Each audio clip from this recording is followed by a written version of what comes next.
dan efisiensi segala hal. Gitu. Nah, tetapi dari estimasi sampel ini kalian diharapkan mampu menjelaskan populasi yang diamati. Itu. Jadi dari sampel menjelaskan populasi pada akhirnya. Nah, ini kita sebut sebagai penelitian induktif. Jadi dari hal yang kecil, kalian berusaha menjelaskan sesuatu yang jauh lebih besar. Tuh, jadi dari yang kecil yang besar. Sementara kalau yang deduktif, kalian dari yang besar dulu gitu ya, baru yang kecil. Nah, jadi dari sampel itu kita berharap bahwa sampel yang sedang kita amati mampu merepresentasikan populasi. Jadi andai kata ada hipotesis, kemudian pada akhirnya kalian membuat suatu kesimpulan, maka kesimpulan itu bisa berlaku untuk populasi. Tuh ya. Nah, itu jadinya. Jadi estimasi yang dilakukan untuk populasi. Kemudian dari estimasi ke populasi kita sebut sebagai penelitian induktif. Ya. Lalu estimasi itu sendiri ada estimasi titik dan ada estimasi interval ya. Di mana estimasi titik itu kita tiba-tiba menduga bukan tiba-tiba ya, pokoknya kita menduga satu angka pasti misalnya. Misalnya saya duga kalian umurnya 19 tahun. Nah, begitu. Itu langsung disebutkan angka. Nah, kemudian ada yang benar untuk satu orang, tapi misalnya 1-2 orang atau 1-3 orang atau tapi tetap mungkin masih ada yang salah karena banyak mungkin di antara kalian yang masih usia 18, usia 17 barangkali gitu ya. Atau bahkan juga ada yang usia 20 misalnya. Kalau misalkan kalian itu masuk ke Unpad ini percobaan tahun ketiga yang berhasil gitu kan. Jadi sudah tahun ketiga karena kesempatan UMPTN itu SBMPTN itu 3 kali misalnya. Nah, itu kita sebut sebagai estimasi titik. Jadi kita menjelaskan satu angka pasti. Nah, tingkat keberhasilan atau akurasi dari estimasi titik itu cukup rendah karena manusia itu tidak bisa meramalkan secara pasti ya kan angka yang wah, kalau misalkan mampu meramalkan angka yang pasti ya kita ini bisa disebut judi togel dong ya.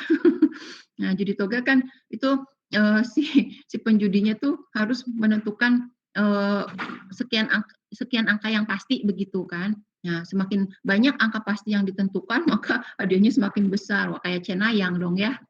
Nah, kita di sini kan berbasis sains. Nah, oleh karena itu, estimasi titik boleh, tapi banyak sekali prasyarat yang harus dilakukan. Oleh karena itu, kita melakukan estimasi interval. Tuh ya. Nah, kenapa estimasi interval? Karena tadi nilai akurasinya, kemudian apa? Ya, akurasi itu ketepatan, kemudian juga apa? Panjang interval itu menentukan tadi. Semakin panjang intervalnya, dari sisi akurasi dia kurang akurasi. Tapi dari ketepatan atau keyakinan bahwa dugaan itu benar, itu potensinya lebih besar. Atau kalau dibuat persentasenya lebih besar. Misalkan gini, tadi kan saya menduga usia kalian secara titik 19 tahun. Jelas, mungkin lebih banyak salahnya daripada benernya ya. Tapi ketika misalkan saya menduga secara interval, usia kalian itu antara 17 sampai 20, pasti benar, betul nggak? Apakah masih ada yang di bawah 17? Atau ada yang di atas 20? Nah, saya kira mungkin di kelas ini enggak ya. Nah, jadi interval yang saya berikan itu nilai akurasinya terkait dengan panjang interval. Semakin panjang interval yang dilakukan, maka tingkat akurasinya itu semakin rendah. Iya kan? Coba aja. Jadi kalau misalkan tadi saya duga usia kalian antara 17 sampai 20. Itu interval pertama. Dan saya duga interval kedua ya, usia kalian antara 15 sampai 21. Nah, lebih mendekati kebenaran yang mana? Pasti interval yang kedua kan? Karena semakin panjang intervalnya. Antara 15 sampai 21 tingkat kebenarannya interval keyakinannya semakin tinggi gitu kan. Jadi presentasi dugaan saya tuh semakin besar kebenarannya. Tetapi nilai akurasinya atau ketepatannya itu semakin rendah karena intervalnya sangat lebar, ranknya sangat panjang begitu ya. Nah, jadi kalau dilihat akurasi, dugaan interval yang pertama yang benar. Jadi saya menduga usia kalian antara 17 sampai 20 itu tingkat akurasinya lebih tinggi daripada saya menduga usia kalian dengan interval antara 15 sampai 21 gitu.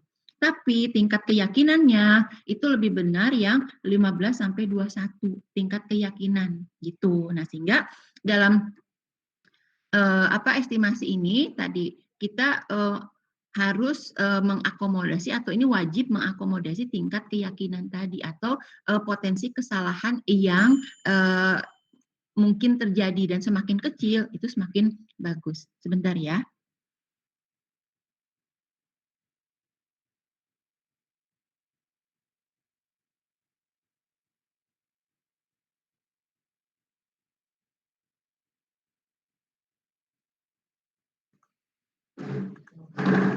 Ya, oke. Kita lanjutkan. Itu ya. Jadi tadi ada interval titik dan interval estimasi titik dan estimasi interval ya. Itu. Kemudian tadi ada tingkat keyakinan ya dan akurasi. Nah, kemudian berikutnya adalah terkait dengan parametrik dari populasi dan sampel yang sedang kita amati. Jadi di dalam pendugaan statistik ini, pertama kita lihat dulu populasinya. Apakah parameter-parameter dalam populasi itu diketahui? Apa saja? Nah, kita semua tahu ya standarisasi parameter untuk populasi maupun sampel, yaitu yang pertama adanya jumlah populasi atau jumlah sampel. Nah, karena kita menduga dari sampel untuk menjelaskan suatu populasi, jadi kadang-kadang jumlah populasi memang tidak diperlukan. Bahkan memang justru tidak bisa ditunjukkan pun tidak apa-apa karena kita berawal atau bekerja di sampel gitu. Nah, pasti logikanya jumlah populasi itu sangat besar misalnya gitu. Tetapi sampel yang kita ambil bisa saja bisa besar, bisa sedikit tergantung dari kondisi yang ada gitu ya. Nah, jadi berikutnya parameter populasinya yang kita lihat.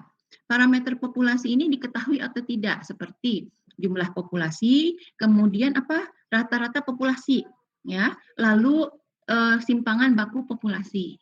Lalu proporsi populasi. Nah, ini diketahui tidak? Nah, oke, kalau diketahui berarti kita bisa menggunakan rumus estimasi yang pertama. Gitu ya. Nanti bisa dibaca lagi di PowerPoint-nya. Kemudian yang kedua, nggak diketahui nih. Parameter populasi tidak diketahui. It's okay, karena kita bekerja di sampel. Maka parameter sampel yang harus kita kita lihat atau kita temukan.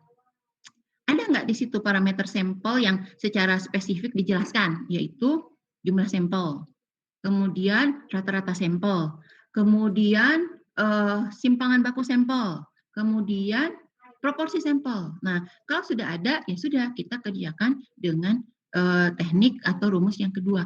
Nah, sekarang masalahnya sampelnya banyak atau sedikit, gitu kan? Nah, ketika kita hanya bicara di sampel atau kita paham atau mengetahui parameter di sampel, berarti kita tidak paham atau tidak mengetahui populasinya seperti apa. Ya. Nah, oke, nanti dijelaskan di soalnya. Katakanlah yang pertama itu populasinya besar. Oke, kita bicara sampel dengan populasi besar. Berarti kita menggunakan distribusi Z untuk distribusi normalnya. Tetapi kalau misalkan di soal tidak dijelaskan populasinya besar atau tidak, maka ya asumsinya oke, kita bicara dengan sampel yang sedikit atau populasinya juga terbatas misalnya. Nah, baru kita gunakan pendekatan distribusi T student. Nah, kemudian yang ketiga, yang keempat ya. Jadi tadi rumus yang pertama, kalau parameter populasi diketahui. Rumusan yang kedua, kalau parameter populasi tidak diketahui tapi dijelaskan sampelnya besar. Kemudian yang ketiga, rumus kalau populasi tidak diketahui tapi dijelaskan sampelnya kecil atau tidak diketahui sama sekali. Nah, kita bisa menganggap sampelnya kecil gitu ya. Nah, yang keempat ada lagi penjelasannya. Ternyata perbandingan antara sampel terhadap populasi atau N per N besar lebih dari 5%. Nah, oke, berarti kita ada rumus tambahan, yaitu rumus finite population correction. Jadi rumusan koreksi populasi yang terbatas, gitu ya. Jadi untuk estimasi titik ini, maaf, untuk estimasi satu populasi ini kita sudah punya 4 rumusan dengan karakteristik yang berbeda. Tuh ya, sudah 4 nih.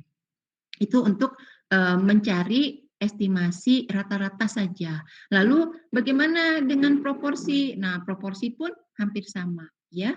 Jadi proporsinya gimana nih? Nah, maka kita lihat lagi populasinya seperti apa, diketahui nggak? Karena tadi kita akan menjelaskan sampel untuk mengestimasi populasi. Gitu. Nah, sekarang ketika tadi ya kasusnya kan kalau misalkan untuk mengestimasi sampel sementara populasi tidak diketahui, si sampelnya itu sudah dijelaskan berapa jumlahnya, berapa rata-ratanya, berapa simpangan bakunya kan gitu. Nah, kalau sudah dijelaskan secara spesifik, oke, angka-angka itu kita masukkan. Tetapi ketika tidak dijelaskan secara spesifik, maka kita akan diberikan data mentah, di mana data mentah dari sampel ini jelas harus kalian olah dengan teknik statistik. Berarti kalian dapat di soalnya itu dapat data mentah untuk sampel.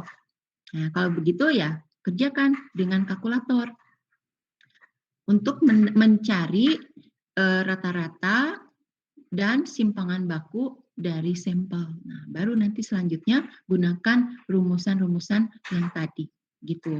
Apakah nomor 2 atau nomor 3? Nah, itu. Paham ya? Sampai di sini saya mengulang lagi mengenai estimasi. Barangkali ada yang ditanyakan? Dan hari ini kelihatannya tidak ada tugas, ya. Oke, ada yang ditanyakan? Halo, halo. Belum ada, Bu. Kalau dari saya. Belum ada, Bu. Ya, oke. Nah, berikutnya sebentar ya. Saya akan menjelaskan data update terkait dengan estimasi interval ini.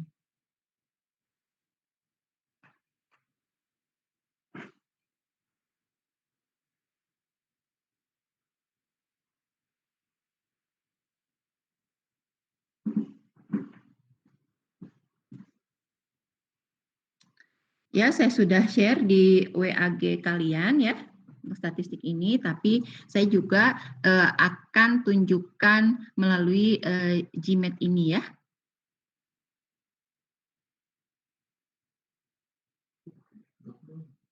Nggak bisa.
Nah, gimana kalian sudah melihat di layar mengenai data statistik ini?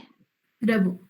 Nah, jadi ini adalah aplikasi dari estimasi interval ya, yang dilakukan oleh rekan dosen dari Statistika FMIPA gitu ya.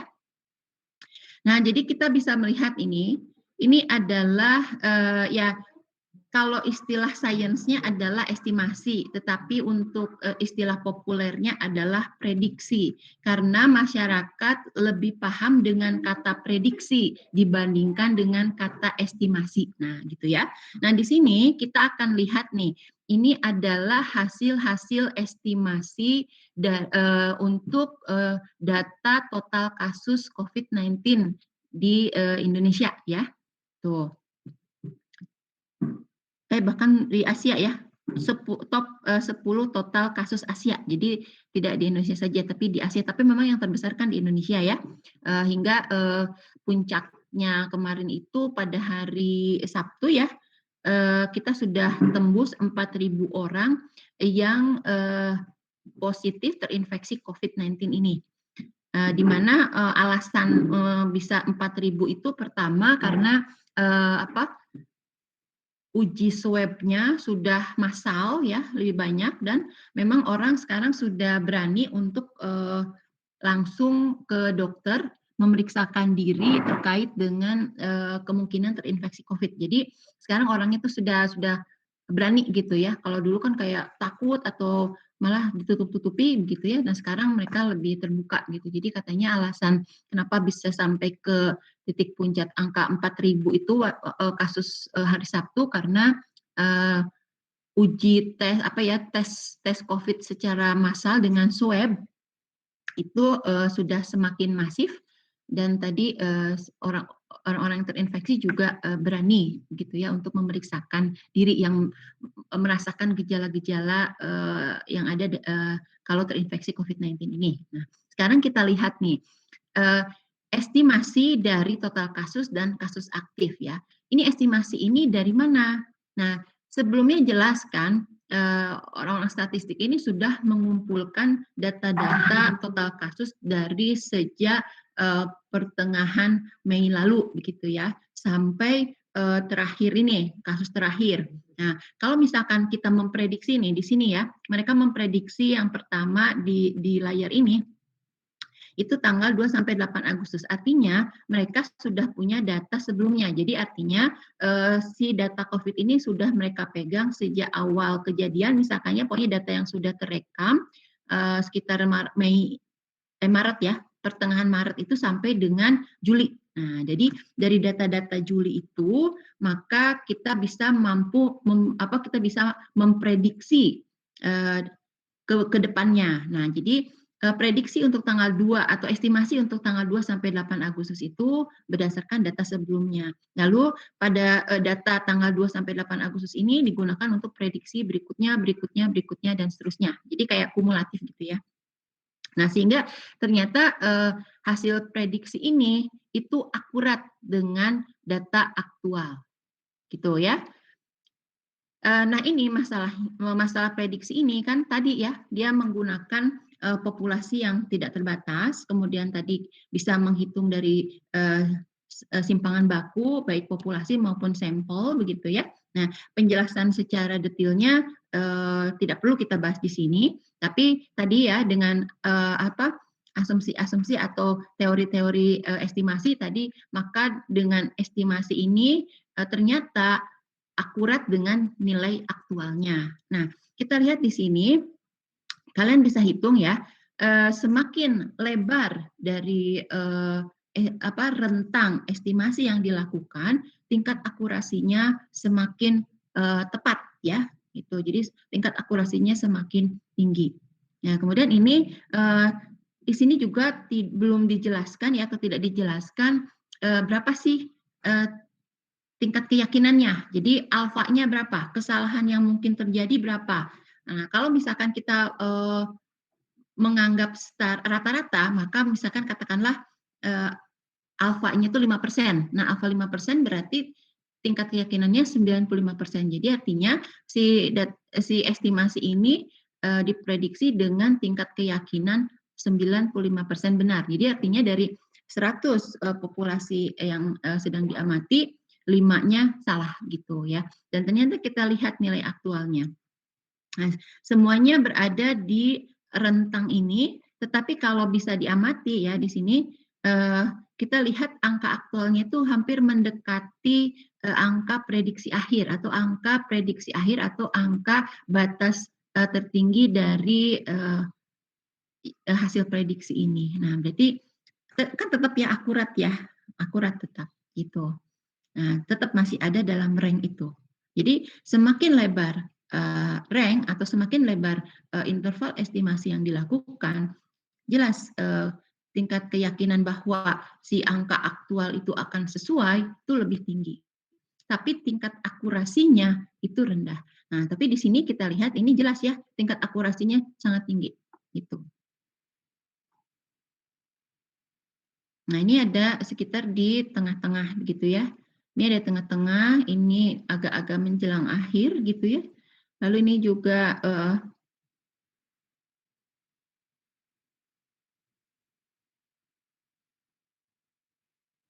nah ini juga hampir tengah-tengah. Nah, ini akhir, seterusnya nanti kalian bisa pahami sendiri. Nah, jadi estimasi ini dia bisa diaplikasikan dalam kehidupan sehari-hari. Nah, ini adalah contoh aplikasi aplikasi dari estimasi untuk satu populasi ya, yaitu kasus COVID-19 di Asia. Itu ya aplikasi dari estimasi interval ini. Jadi dengan memahami estimasi ini, nah kita tadi mampu mengungkapkan fenomena yang ada. Nah, jadi dari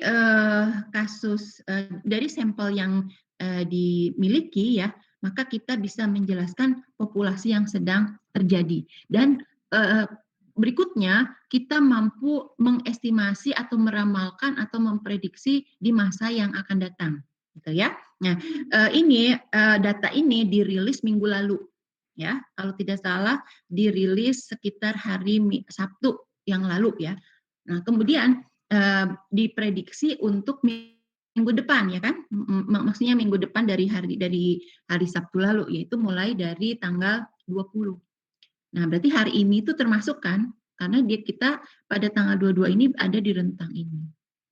Dan jelas pada hari ini kita sudah mendapatkan data bukan hari ini, hari kemarin lah kita sudah mendapatkan data aktualnya ya. Kita nanti lihat saja penjelasan di masa yang akan datang setelah melewati tanggal 3 Oktober. Itu. Nah, kalian ini boleh mengamati. Apakah benar estimasi ini sesuai dengan nilai aktual? Nah, ini dari sini kita sudah membuktikan bahwa estimasi baik untuk total kasus maupun untuk kasus aktif ternyata akurat mampu memprediksi nilai aktual. Itu. Ya, jadi artinya estimasi ini sangat bermanfaat ya untuk kehidupan sehari-hari ya. Dan dia bisa diaplikasikan untuk berbagai peristiwa atau fenomena yang terjadi sehari-hari. Nah, terus lalu bagaimana dampaknya ya? Nanti kita tinggal lihat aja nih dampaknya. Ini bisa kemana-mana kan? Dampak ekonomi seperti apa? Nah, misalkan karena kasusnya semakin tinggi ini kelihatan kan? Berarti kita prediksi ke depan kasusnya semakin tinggi. Nah, lalu ini kan baru prediksi. Nah, masanya tinggal kembali ke kita. Apakah prediksi ini akan terjadi atau tidak? Nah, kita harus ikhtiar dari sekarang. Lalu dampaknya ke kesehatan seperti apa? Dampaknya ke pendidikan seperti apa? Nah, itu nanti bisa dijelaskan lebih lanjut. Tapi untuk kasus statistika ini dengan metode estimasi interval untuk satu populasi kita dengan memperhatikan sampel yang ada, kita mampu memprediksi populasi, bahkan mampu meramalkan kondisi di masa yang akan datang. Nah, gitu, ya. Sampai sini ada yang ditanyakan? Dari saya tidak, Bu. Ibu? Ya, silahkan. Kalau misalnya kita kan udah dapet tuh si data prediksinya. Ya. Terus kalau misalnya kita mau tahu Halo?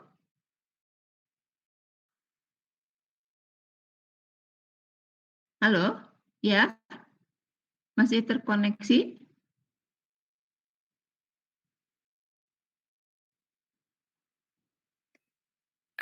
kedengeran nggak, Bu? Iya, sekarang kedengeran, tadi sempat hilang. Gimana Ratu?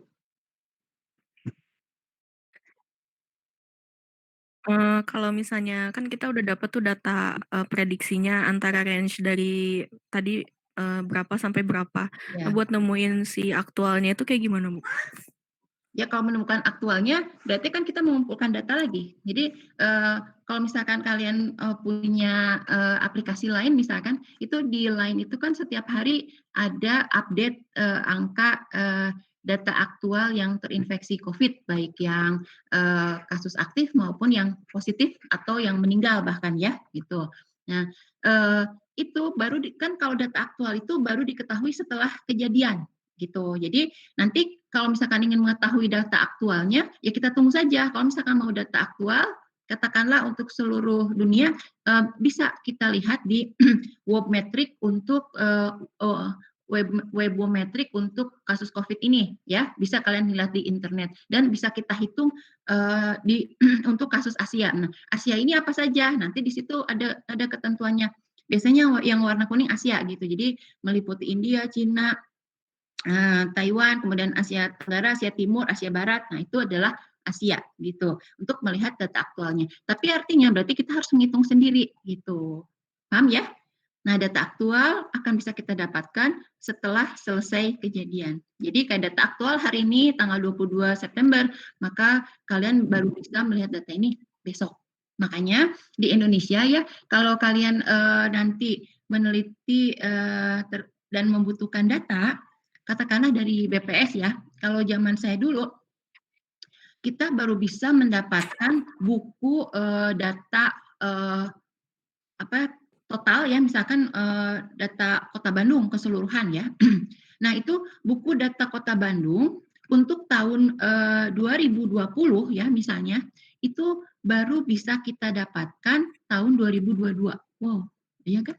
Nah, itu kondisi di Indonesia dulu ya, misalkan. Jadi ketika tahun 2010-an seperti itu. Jadi kalau misalnya kita menginginkan data statistik 2010, itu data tersebut baru tersedia secara lengkap dan bisa kita gunakan itu tahun 2012. Jadi 2 tahun berikutnya. Kenapa? Karena pertama, si BPS ini harus mengumpulkan data dulu. Jadi kalau mengumpulkan data tahun 2010, berarti tahun 2010 itu harus selesai dulu, ya. Dan data aktual yang dihitung pada saat itu. Nah, setelah selesai 2010, baru 2011-nya data itu diolah. Paham ya? Jadi 2010 mengumpulkan data mentah dari awal sampai akhir. Lalu 2011 itu mengolah data tersebut, ya. Dan pengolahan data itu lalu diajukan birokrasi. Nah, ini masalah kita itu birokrasi. Jadi setelah data selesai diolah, mungkin diolahnya nggak lama, mungkin sebulan 2 bulan gitu. Katakanlah pada Januari 2011 data 2010 itu lengkap didapat misalnya. Lalu Februari Maret data itu diolah gitu ya. Nah, baru si April itu data diajukan untuk bisa disebarluaskan terkait dengan kepentingan publik atau bagi orang-orang yang membutuhkan. Nah, ini proses birokrasinya ini yang lama sehingga data itu baru bisa terbit dan digunakan di awal 2012. Maka kalau orang-orang statistik atau tim peneliti ya, itu ada istilahnya data dapur. Nah, data dapur itu adalah data yang baru fresh from the oven, jadi baru dapat. Jadi data dapur itu bisa didapatkan kalau misalkan kita butuh data 2010, maka data dapur bisa didapatkan paling lama sekitar Maret 2011 itu.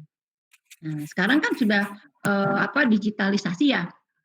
Jadi kalau misalkan kita ingin melihat data aktual, silahkan dengan internet bisa terbuka semuanya. Salah satunya contoh kasus COVID-19 ini, Jadi di kasus COVID-19 ini kan kita bisa lihat kasus aktual dan tingkat kematian dan lain sebagainya melalui website Webometric untuk kasus Webometer atau apa ya, saya lupa, sudah lama nggak buka. Nah, di situ dilihat. Jadi data yang aktif, data yang meninggal, data segala macam terkait dengan COVID ada di situ. Dan itu datanya per negara ya, per negara. Jadi ketika kita ingin mengkelompokkan untuk Asia, nah gitu. Jadi saya juga menduga bahwa tim statistika ini mendapatkan data aktualnya dari situ, lalu digabung, lalu dihitung dan seterusnya dan seterusnya. Dan data dari Webometer COVID-19 itu muncul setiap hari ya. Jadi seperti itu kalau ingin tahu data aktualnya. Dan untuk 22 September sekarang gitu ya, kalian baru bisa lihat nanti malam di Webometer untuk COVID-19. Nah, ada lagi yang ditanyakan?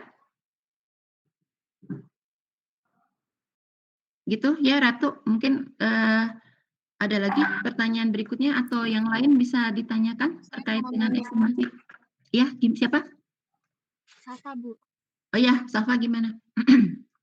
Kalau dari data itu kita bisa nentuin nggak Bu kapan kasus positifnya itu bisa landai atau bisa berakhir gitu Bu dari data yang udah ada? Dari data yang sudah ada. Nah, sebetulnya bisa kan tergantung dari data. Kalau data sebelumnya terjadi adanya penurunan, maka estimasi juga tergantung ya. Jadi kalau sudah expert menghitung nih misalnya data ada 10 tahun nih ya, ada 10 tahun. 5 tahun awal naik, lalu 5 tahun berikutnya turun. Nah, rata-rata penurunan lebih tinggi daripada rata-rata kenaikan, maka bisa diprediksi berikutnya datanya cenderung turun, gitu. Paham ya? Jadi, tetapi kalau misalkan datanya naik terus, ya pasti hasil estimasinya juga naik, tuh. Nah, sekarang kan itu hasil estimasi setelah kita mengetahui data, ya kan? Nah, kemudian hasil estimasi prediksi ke depan ya tadi terkait dengan kondisi perubahan data. Nah, ternyata kan kenyataannya fluktuatif. Nah, dari situ ketika kita mampu memprediksi, maka seharusnya orang itu aware. Nah, itu kan baru prediksi ya, baru ke depan. Belum terjadi kan, betul nggak? Belum terjadi. Nah, sekarang bagaimana supaya itu tidak terjadi? Karena kan prediksinya negatif ya, dengan kenaikan. Kalau dari angka kan naik, tapi itu menjelaskan suatu fenomena yang buruk, ya kan? Nah, jadi artinya kita berharap bahwa fenomena buruk itu tidak terjadi, ya kan? Gitu kan? Nah, jadi kenapa hasil prediksi itu harus disebarluaskan? Tadi supaya masyarakat lebih aware. Prediksi ke depan atau ramalan ke depan jangan sampai terjadi. Masa mau naik terus, lalu kapan kita mau normalnya? Masa normal baru terus? Masa kebiasaan baru terus ya? Karena sejatinya manusia itu status quo ya. Jadi kalau kita sudah mendapatkan suatu kenyamanan, kita nggak mau kenyamanan itu turun. Nah, itu adalah ilmu ekonomi, yaitu utilitas. Utilitas manusia itu tidak pernah mau turun. Gitu. Tapi kadang-kadang kenyataan yang memaksa kita untuk turun tadi. Nah, jadi dengan penyebarluasan hasil estimasi prediksi COVID di masa yang akan datang itu seharusnya berdampak kepada pola hidup, perilaku, dan cara kita bergaul itu sudah harus berubah karena kita sudah paham kondisi ramalan ke depan itu buruk. Jadi jangan sampai keburukan itu terjadi. Itu tujuan dari estimasi untuk peramalan itu. Nah, kemudian kalau hasilnya bagus nih misalkan ya, bagus. Nah, kalau untuk kasus COVID nanti misalkan hasil prediksinya turun. Nah, bukan berarti kita harus udah turun dia udah cuek aja kan enggak. Karena ini banyak sekali faktor yang terkait ke situ.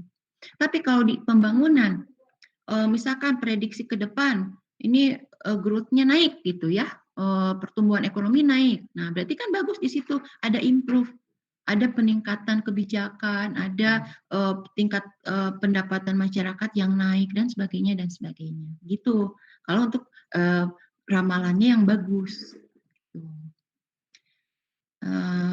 Kemudian nanti, nah ramalan itulah yang dibutuhkan karena ramalan itu dari situ kita harus persiapan gitu. Bagaimana kita prepare untuk menghadapi ramalan itu, menghadapi di masa yang akan datang itu. Jadi kalau hasilnya bagus ya kita prepare untuk lebih baik. Kalau kondisi fenomena ramalan itu buruk, bagaimana kita prepare supaya ramalan itu tidak terjadi gitu. Nah, kenyataannya Pak Yuyun Hidayat dari statistika ini menjelaskan bahwa hasil estimasi untuk kasus COVID ini terus naik, luar biasa kan. Sedih nggak? Sedih ya, sangat sedih. Gitu. Nah, ada lagi yang ditanyakan? Atau belum puas silahkan tanyakan lagi. Udah Bu, cukup Bu. Oke, yang lainnya? Makasih, Bu. Ya, yang lainnya? Nah, tidak ada? Oke, kalau tidak ada, terakhir ini ya, kita akan melihat video mengenai materi lanjutan estimasi, yaitu estimasi selisih ya. Sebentar saya buka dulu. Ini videonya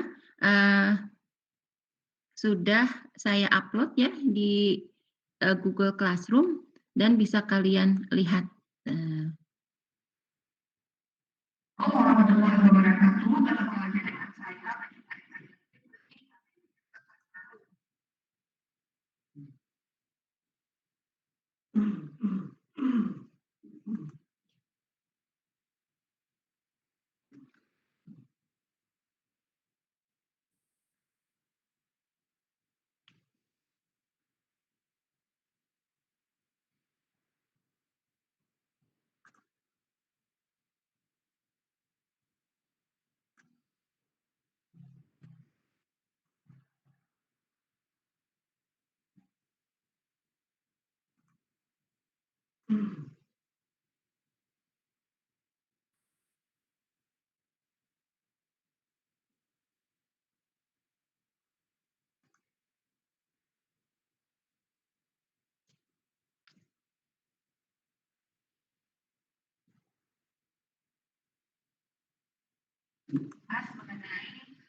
Teteh.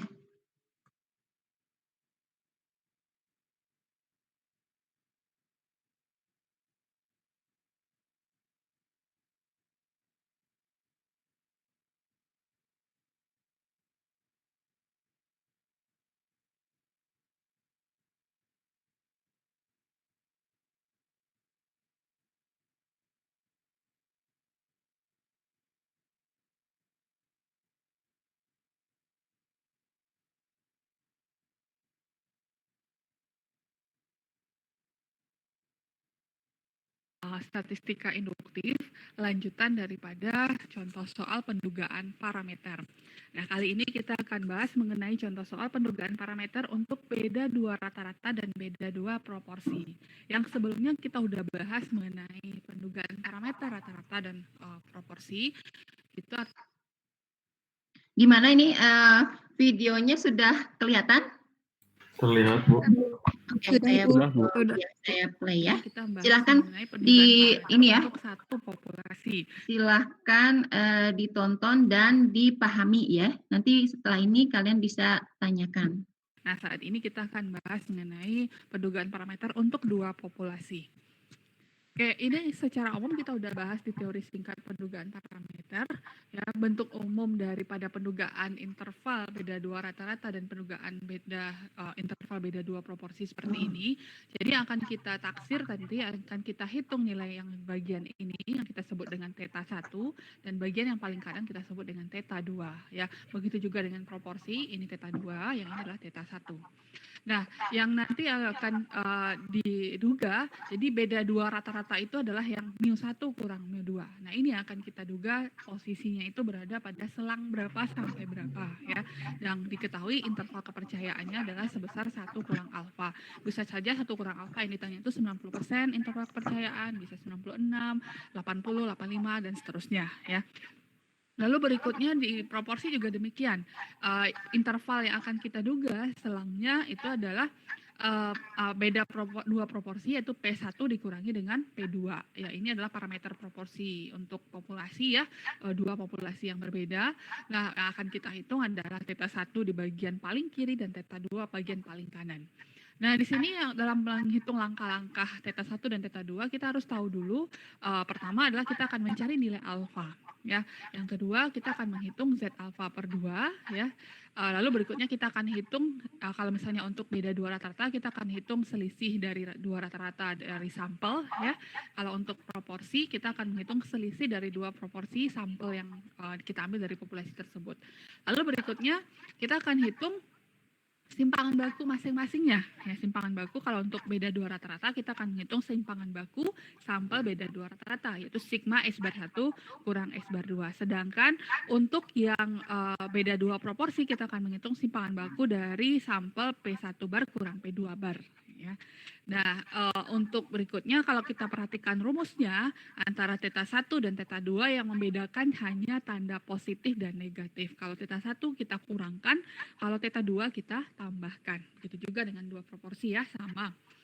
Oke, kita lihat contoh soal yang pertama adalah pendugaan parameter interval ya, pendugaan untuk beda dua rata-rata. Kita baca soalnya.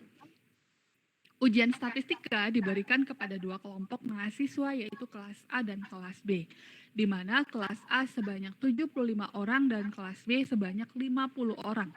Kelompok mahasiswa kelas A memperoleh rata-rata 82 dan simpangan bakunya 8, sedangkan kelompok mahasiswa kelas B memperoleh rata-rata 76 dengan simpangan baku 6. Bila mu1 menyatakan rata-rata nilai ujian kelompok mahasiswa kelas A dan mu2 menyatakan rata-rata nilai ujian kelompok mahasiswa kelas B. Ini adalah populasi ya. mu1 dan mu2 jadi parameter populasi. Buatlah interval kepercayaan 96% untuk menduga berapa sesungguhnya beda rata-rata dua kelompok mahasiswa tersebut. Ya, artinya kita akan menghitung selisih antara mu1 dengan mu2. Nah, selisih ini kita buatkan nilainya adalah yang positif ya. Artinya kita akan menghitung rata-rata untuk kelompok pertama adalah yang memiliki nilai rata-rata yang lebih tinggi dibandingkan rata-rata kelompok yang kedua. Nah, selang intervalnya boleh berada pada sisi yang negatif. Sebenarnya bisa saja kalau mu1 kurang mu2-nya adalah negatif, nanti kita tinggal pengolahannya saja yang agak berbeda. Oke, kita lihat di sini dari telaah soalnya, artinya di sini ada dua kelas ya, kelas A dan kelas B. Kalau kita generate ke populasi, kita anggap adalah populasi kelas A dan populasi kelas B. Lalu berikutnya, dari kelas A dan kelas B tersebut diambil sampel sebanyak 75 orang kelas A dan 50 orang kelas B. Ya, ini dia ya, 75 dan ini adalah 50. Lalu di kelompok mahasiswa kelas A memperoleh rata-rata 82. Jadi di sini adalah rata-rata sampel. Artinya inilah X bar. Dan di kelas B adalah 76, itu X barnya ya.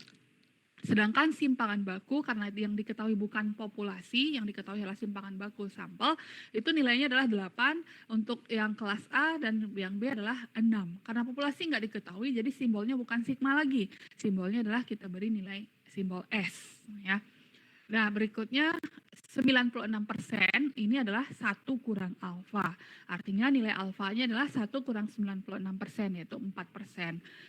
Kita akan mencari nilai Z tabel alfa per 2, 4% bagi 2. Jadi Z tabel yang akan kita cari itu adalah nilai Z dengan alfa per 2-nya 2%. Oke, kita lihat ini yang diketahui tadi. Jadi populasi pertamanya kita tetapkan adalah 75. Untuk N1 adalah kelas A ya. Jadi kelas A sebagai populasi pertama, kelas B sebagai populasi kedua. Dasarnya di mana? Saya melihat dasarnya di rata-ratanya di kelas A lebih tinggi dibandingkan rata-rata di kelas B. Jadi selisihnya nanti X bar 1 kurang X bar 2 tentu lebih besar ya. Atau maksudnya lebih positif nilainya ya. Lalu berikutnya, boleh negatif nggak? Boleh saja, nanti coba diatur, tapi kan nanti setelah interval kepercayaannya yang namanya rata-rata kan tidak ada yang negatif ya. Rata-rata itu selalu bernilai positif, jadi rasanya agak nggak etis kalau kita gunakan nilai yang selisihnya negatif. Nah berikutnya ini yang diketahui S1 8, S2 adalah 6. Yang ditanya interval kepercayaan atau selang kepercayaan 96% untuk menduga berapa sesungguhnya beda rata-rata nilai statistik dua kelompok mahasiswa tersebut. Artinya kita akan menghitung interval kepercayaan dari mu1 dikurangi mu2 ya. Artinya kita akan menggunakan rumus yang ketiga ya, yang di sini akan kita hitung nilainya, yang ini juga theta 2 akan kita hitung nilainya. Ini adalah nilai beda rata-rata dari populasi ya. Nah, ini interval kepercayaannya 96%, jadi alfa per 2-nya 0,02. Seperti yang dijelaskan di soal penjelasan sebelumnya. Oke, kita lanjut. Nah, ini yang pertama kita hitung selisih X bar 1 kurang X bar 2. Nah, kalau seandainya di soal tersebut yang diketahui populasi, maka X bar 1 itu kita bisa taksir dengan mu1 atau nilai rata-rata populasi. X bar 2 bisa ditaksir dengan mu2. Kalau misalnya cari X bar 1 kurang X bar 2, berarti sama aja kita menghitung mu1 dikurangi mu2 ya. Nah, kebetulan di soal ini yang diketahui adalah sampel. Jadi kita bisa langsung kurangkan X bar 1 dikurang X bar 2, yaitu 82 kurang 76, dapatnya nilainya 6. Nah, untuk simpangan baku daripada X bar 1 kurang X bar 2, kita bisa hitung rumus yang ada di distribusi sampling seperti ini. Tadi dia ditaksir simpangan bakunya dengan S, ya karena dia dari sampel, maka kita gunakan S. Tapi kalau misalnya dari populasi, ini ganti dengan sigma. Sigma seperti ini ya. Jadi hitungannya 8 kuadrat per 75 ditambah 6 kuadrat per 50. Nah, hitung dulu 8 kuadratnya, baru bagi 75, bagi 76 kuadrat dihitung dulu, baru bagi 50. Hasilnya baru jumlahkan, dan hasil penjumlahan tersebut baru diakarkan, sehingga diperolehlah 1,254. Saya di sini mengambil 3 angka di belakang koma, boleh diambil 2 angka belakang koma, tapi semakin banyak angka di belakang komanya, semakin lebih akurat hasilnya ya. Nah, berikutnya kita akan tentukan nilai Z alfa per 2. Tadi alfa per 2-nya nilainya berapa? 0,02 ya, atau 2%. Akan kita tentukan di tabel Z. Gimana caranya? Coba kita lihat. Ini adalah tabel Z kumulatif ya. Saudara harus tahu tabel Z kumulatif bentuk kurvanya seperti ini ya. Yang diarsir itu adalah yang paling luas, yang dari minta hingga sampai kepada Z ya. Z 0,02, artinya nilai probabilitasnya atau nilai yang ada di dalam tabel itu adalah 0,02. Yang akan kita hitung adalah nilai kolom paling kiri yang akan kita cari dengan nilai kolom paling atas, lalu kita gabungkan. Artinya kini kita cari 0,02, kira-kira posisinya di mana? Boleh nilainya pas, boleh mendekati. Sebaiknya pas, kalau nggak ada boleh mendekati. Nah ini 0,0207, ini mendekati 0,02. Ada yang lebih sedikit lagi 0,0202. Ada 0,0197. Nah, boleh dipilih yang antara ini dengan yang 0,0197. Silahkan. Tapi ini yang membedakannya bagaimana? Nah, kita lihat kalau 0,0202 itu posisi Z-nya ada di min 2,05 ya. Sedangkan 0,0197 posisi Z-nya min 2,06 ya. Kita lihat di kurva normal. Ya, saya coba di sini ada kalau nggak salah kurva normal, distribusi normal. Oh nggak saya buat ya. Oke, kita lihat yang digambar ini aja, kurva distribusi normal. Ya, kalau negatif tentu dia berada di sebelah kiri ya posisinya. Karena ini di tengah-tengah 0, kalau positif Z-nya berarti berada di sebelah kanan. Tadi min 2,05 ya. Kita anggaplah di sini posisinya garisnya, titiknya di sini min 2,05 ya. Kalau misalnya min 2,06 tentu dia berada di sebelah kiri min 2,05 karena min 2,06 itu lebih kecil daripada min 2,05. Sesuai dengan kurva XY atau diagram Kartesius ya. Jadi mana yang lebih luas? Kalau kita pilih 2,06, dia akan plus minus nanti di sebelah kanan tentu 2,06. Kalau 2,05 posisinya di sini, yang ini di sini. Mana interval yang paling panjang? Tentu yang paling panjang adalah interval yang 0,06. Ya. Nah, kita kan tahu di pendugaan parameter kita akan memilih interval yang paling pendek atau yang paling kecil biar mendekati daerah yang akan kita tuju atau mendekati daerah yang akan kita duga ya. Nah, dalam hal ini μ1 dikurang μ2 kira-kira posisinya berada di tengah ini ya. Jadi di sini kita akan pilih min 2,05 ya. Perhatikan kursor saya. Berarti ini dia min 2,05 sampai ke sini lah kira-kira ya, sependek ini. Kalau min 2,06 berarti dia ke sini. Lebih panjang intervalnya. Jadi kesimpulannya kita pilih Z-nya min 2,05 ya. Kita lihat, nah ini dia. Kita ambil nilai positifnya saja ya. Sebenarnya mau ambil negatif positif boleh kan sama aja artinya. Kalau kita ambil yang negatif itu untuk theta 1 karena tandanya negatif di sini ya. Jadi Z alfa per 2-nya langsung ya. Kalau di sini positif. Nah, rumus kita udah ada negatif positif jadi kita ambil nilai mutlaknya aja. Jadi Z alfa per 2-nya 2,05. Atau boleh langsung hitung perkalian ini. Ya, dapatlah 2,5705. Saya ambil 2 angka belakang koma, 2,57 hasilnya ya.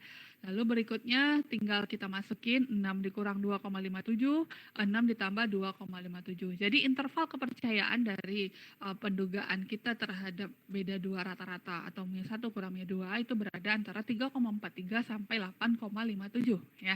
Artinya kalau kita jelaskan kesimpulannya adalah jadi kita percaya 96% bahwa beda nilai statistika dua kelompok mahasiswa tersebut adalah terletak antara 3,43 sampai dengan 8,57. Ya. Nah, ini contoh yang pertama. Nah, berikutnya kita lihat contoh yang kedua yaitu pendugaan sampel beda dua proporsi. Nah, kita baca soalnya lagi. Suatu survei mengenai acara sinetron televisi dilakukan terhadap dua kelompok sampel. Sampel pertama ada ibu bekerja di luar sebanyak 500 orang dan ketika mereka ditanya sebanyak 325 orang menyatakan suka menonton sinetron. Sedangkan sampel kedua adalah ibu rumah tangga sebanyak 700 orang dan 400 orang menyatakan suka menonton sinetron. Ya. Buatlah interval kepercayaan 85% untuk menduga berapa sesungguhnya beda dua populasi yang menyukai sinetron tersebut. Nah, sekarang kita membahasnya adalah proporsi. Proporsi ini boleh disebut juga dia sebagai persentase ya kejadian terhadap populasi atau terhadap sampelnya. Kalau proporsi sampel tentu terhadap sampel, kalau proporsi populasi terhadap ukuran populasi ya. Atau boleh juga disebut juga dengan menghitung probabilitas ya kejadian dibagi dengan seluruh ruang sampel ya. Dalam hal ini sampel yang kita pilih ya ada 500 N-nya, satu lagi ada 700. Kita akan tentukan mana yang populasi kelompok pertama, mana kelompok kedua.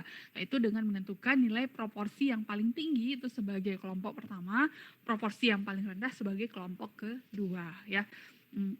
Untuk menghitung proporsinya sama aja cara kita menghitung persentase. Nah, misalnya untuk ibu yang bekerja di luar, maka proporsi dia menonton sinetron di televisi itu adalah banyak yang menonton itu 325 dengan total sampel 500 jadi 325 per 500. Sedangkan untuk ibu rumah tangga itu adalah yang menonton ya suka menonton sinetron 400 dan sampelnya 700 berarti 400 per 700 itu proporsinya. Nah, kita akan tentukan nanti P1 dan P2 yaitu dengan menghitung siapa yang paling tinggi proporsinya itu sebagai P1 dan yang rendahnya adalah sebagai P2. Karena kan selisih proporsi kita tahu proporsi itu nilainya selalu positif ya. Nah, berikutnya sama halnya dengan yang rata-rata tadi ya. buatlah interval kepercayaan 85%. Artinya di sini 1 kurang alfanya 85%. Berarti alfanya adalah 1 kurang 85%, yaitu 15%. Yang akan kita hitung Z alfa per 2. Jadi alfa per 2 7,5%, kita akan cari 7,5% di dalam tabel Z kumulatif. Sama halnya saat kita menghitung yang ada di beda 2 rata-rata tadi. Nah, ini dia yang diketahui. Jadi di sini yang populasi pertamanya itu adalah ibu yang bekerja di luar. Kenapa? Karena ternyata proporsinya lebih tinggi dibandingkan dengan ibu rumah tangga. Nah, ini dia ya. Jadi di sini proporsi yang pertama untuk ibu kerja di luar itu 0,65, sedangkan untuk ibu rumah tangga 0,57, tentu lebih besar 0,65. Jadi makanya saya tetapkan populasi pertama itu adalah 1 untuk ibu kerja di luar dan yang kedua itu adalah ibu rumah tangga ya. Dan mengikuti yang lainnya, ukuran sampel 500, X1 325, N2 700, X2 400. Nah, sekarang kita akan hitung interval kepercayaan 85%, gunakan rumus yang keempat tadi. Ini ya rumusnya. Nah, mirip dengan rumus yang μ1 kurang μ2, hanya saja yang membedanya di tengahnya ini adalah P1 kurang P2. Kalau tadi μ1 kurang μ2. Nah, ini akan kita duga selisih ini kira-kira berada pada interval berapa ya. Jadi kita akan hitung ini sebagai θ1, ini kita hitung sebagai θ2 ya. Alfanya 15%, alfa per 2-nya 0,075 ya. Artinya kita akan hitung P1 bar kurang P2 bar. Jadi selisih ini kita hitung berapa nilainya. Lalu kita akan hitung simpangan baku P1 bar kurang P2 bar itu dengan rumus sebagai berikut. Oke, kita lihat. Ini dia ya. P1 bar dikurang P2 bar. Kalau seandainya kita tahu nilai populasinya untuk proporsi, kita bisa gunakan proporsi populasi tersebut. Tapi kalau kita menghitungnya dari sampel, seperti soal ini, kita langsung hitung selisih dari proporsi sampel tadi, yaitu 0,65 kurang 0,57 sama dengan 0,08. Gunakan prinsip yang ada di distribusi sampling, ya, di mana nilai rata-rata dari sampling itu sama dengan nilai rata-rata dari populasi. Begitu juga dengan proporsi dari sampling sama dengan nilai proporsi populasinya. Lalu untuk menghitung simpangan baku dari selisih proporsi tersebut, gunakan rumus yang sama dengan di distribusi sampling. Ya, tinggal saudara masukin angka-angkanya. P1 barnya tadi 0,65, 1 kurang 0,65 dibagi 500. Jadi cari dulu selisihnya, baru kalikan dengan 0,65, hasilnya baru bagi dengan 500. Begitu juga dengan yang ini ya, sama. Nah, nanti hasilnya masing-masing jumlahkan, baru diakarkan. Dapatlah nilai 0,03. Saya ambil 2 angka belakang koma ya. Mau 3 angka silahkan, jangan lupa pembulatan. Pembulatan wajib ya. Lalu berikutnya, kita akan hitung perkalian Z alfa per 2 dengan sigma P1 bar kurang P2 bar. Ini akan kita hitung. Tentu kita harus cari dulu Z alfa per 2 ya. Tadi alfa per 2-nya adalah 0,075 atau 7,5%. Berarti kita akan cari di tabel Z 0,075 ya. Kita cari 0,075. Kalau ini 0,0075, enggak 0,07. Ini kira-kira. Ya, kalau ini terlalu jauh, ini enggak, berarti di sinilah posisinya. Min 1,44. Jadi kita ambil nilai positifnya 1,44 ya. Kenapa diambil nilai positif? Karena di rumus ini sudah ada tanda negatif dan nilai positifnya. Tapi kalau seandainya tidak ada, ini positif ya harusnya. Kalau tidak ada tanda negatif positif di interval, boleh kita ambil yang satunya adalah tanda negatif tadi nilainya ya. Lalu yang berikutnya adalah yang positifnya. Kita hitung 1,44 dikali dengan simpangan baku 0,03 diperoleh 0,0432 atau 0,04. Maka tinggal kita bulatkan 2 angka ya. Maka tinggal masukin ke rumus. Ya, selisih tadi 0,08 kurang 0,04. Yang satunya lagi, yang satunya lagi adalah selisihnya 0,08 ditambah dengan 0,04. Jadi diperolehlah interval daripada populasi tersebut ya. Maaf, ini ada yang keliru, saya perbaiki ya. Sebentar, ini harusnya tidak pakai rata-rata karena kita kan menduga populasi ya. Sebentar, ini P1, ini juga, ini adalah P2 ya. Ini saya copy aja. Jadi yang ditaksir adalah proporsi dari populasi, bukan rata-rata. Ya. Oke, ini dia ya. Nah, jadi kita peroleh intervalnya itu berada antara 0,04 sampai 0,12 atau kalau kita jadikan persen itu 4% sampai 12%. Jadi kita percaya 85% bahwa beda dua proporsi yang menyukai sinetron tersebut adalah antara 4% sampai 12%. Ya. Demikian, semoga bermanfaat. Oke. Assalamualaikum warahmatullahi wabarakatuh.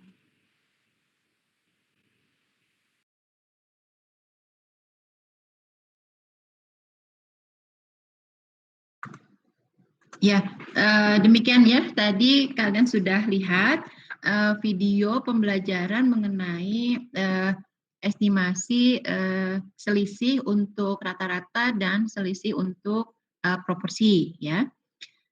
Kemudian di situ kita lihat ya, dia menggunakan rumusan yang kedua di mana parameter untuk populasinya tidak diketahui sehingga menggunakan parameter sampel yang sudah ada dalam soal. Nah, untuk video ini silahkan ada yang ditanyakan kalau belum dipahami.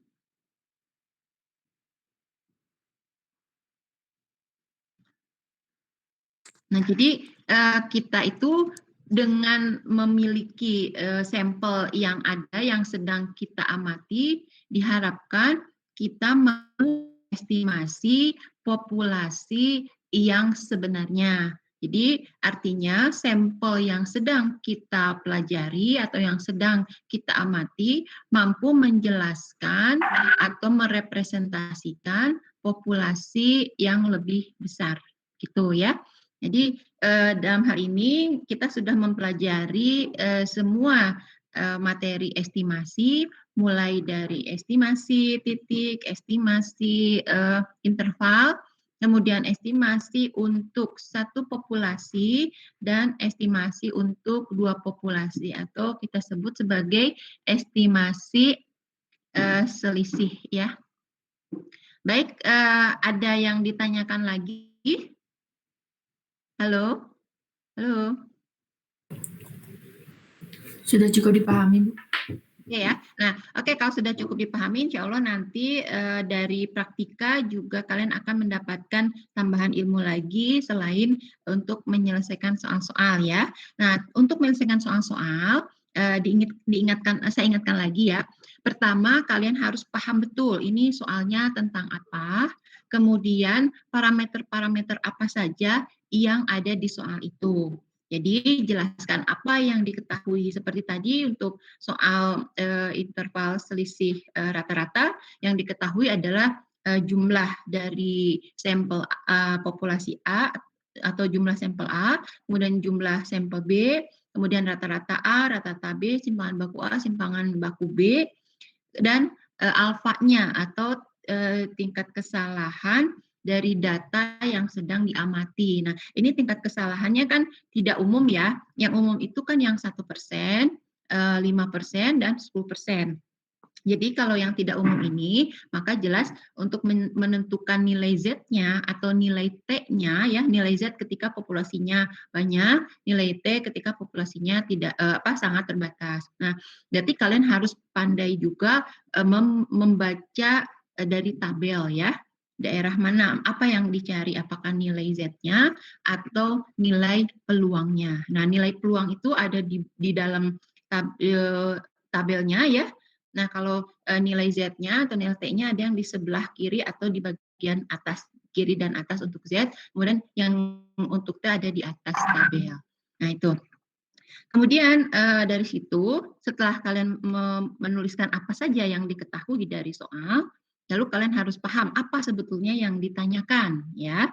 Nah, setelah paham yang ditanyakan, baru jawab sesuai dengan urutannya. Jadi, pertama cari dulu tadi nilai Z atau nilai T-nya. Kemudian setelah itu cari rumus estimasi yang benar, ya.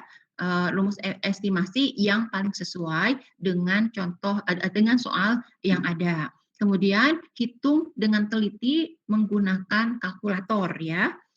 Kemudian terakhir setelah mendapatkan hasil akhir kalian jelaskan apa arti dari perhitungan yang sudah kalian lakukan. Jadi harus ada statement penjelasan dari hasil penyelesaian soal tersebut. gitu. Nah, ini akan kalian akan terbiasa kalau sering latihan dan nanti dikembangkan dalam praktika. Nah, kenapa saya memberikan video untuk materi ini dan juga materi-materi sebelumnya, karena di buku-buku textbook yang menjadi pedoman perkuliahan statistik ini untuk materi estimasi itu hanya sampai ke estimasi satu populasi. Sementara di Indonesia ya termasuk di jelas di tempat ini sudah sejak dulu dikembangkan untuk estimasi dengan dua populasi atau estimasi dengan selisih. Jadi kita sedikit lebih lebar ya pemahaman secara statistiknya. Tapi ini akan sangat membantu ya. Jadi kalau Asia, kalau kalian belajar di Cina juga, kalian belajar di Taiwan, kalian belajar di Korea, bahkan Malaysia, Singapura ini. Tapi kalau kalian ya ada perbandingan yang belajar di Eropa atau di Australia, maka textbooknya hanya segitu. Jadi cuma sampai estimasi untuk satu populasi, baik untuk sampel maupun proporsi. Nah, oke, mungkin karena saya kira materi sudah selesai ya, kemudian juga ini ada kabar baik ya, jadi alhamdulillah kemarin itu saya sudah selesai sidang terbuka program doktor yang sudah saya ikuti sejak lama, jadi alhamdulillah sudah beres. Jadi sebetulnya saat ini saya masih pusing, masih tuing-tuing antara nggak percaya, antara euforia, antara happy, pokoknya campur aduk aja. Jadi kalau tidak keberatan maka perkuliahan ini kita cukupkan sampai sini ya. Jadi saya bisa istirahat lebih lama. Oke, terima kasih atas perhatian hari ini. Jangan lupa absen di WAG dan absen di SIAT ya. Dan nanti kalian bisa komplain ke Tendik ya, lalu Tendik nanti konfirmasi ke saya atau nanti saya akan konfirmasi menjelang ujian tengah semester. Pesan saya satu lagi, kemampuan kalian dalam menggunakan tabel distribusi normal atau distribusi normal T student atau distribusi F nanti ya di materi berikutnya atau distribusi chi-square itu akan sangat membantu kalian menyelesaikan persoalan statistik dengan lebih baik. Juga jelas ditambah dengan kemampuan kalian menggunakan kalkulator yang kalian miliki, tadi jelas akan mempersingkat dan mempermudah kalian dalam mengerjakan soal-soal ujian. Gitu ya. Terakhir, tetap sehat, tetap semangat ya. Have a nice day. Assalamualaikum warahmatullahi wabarakatuh. Terima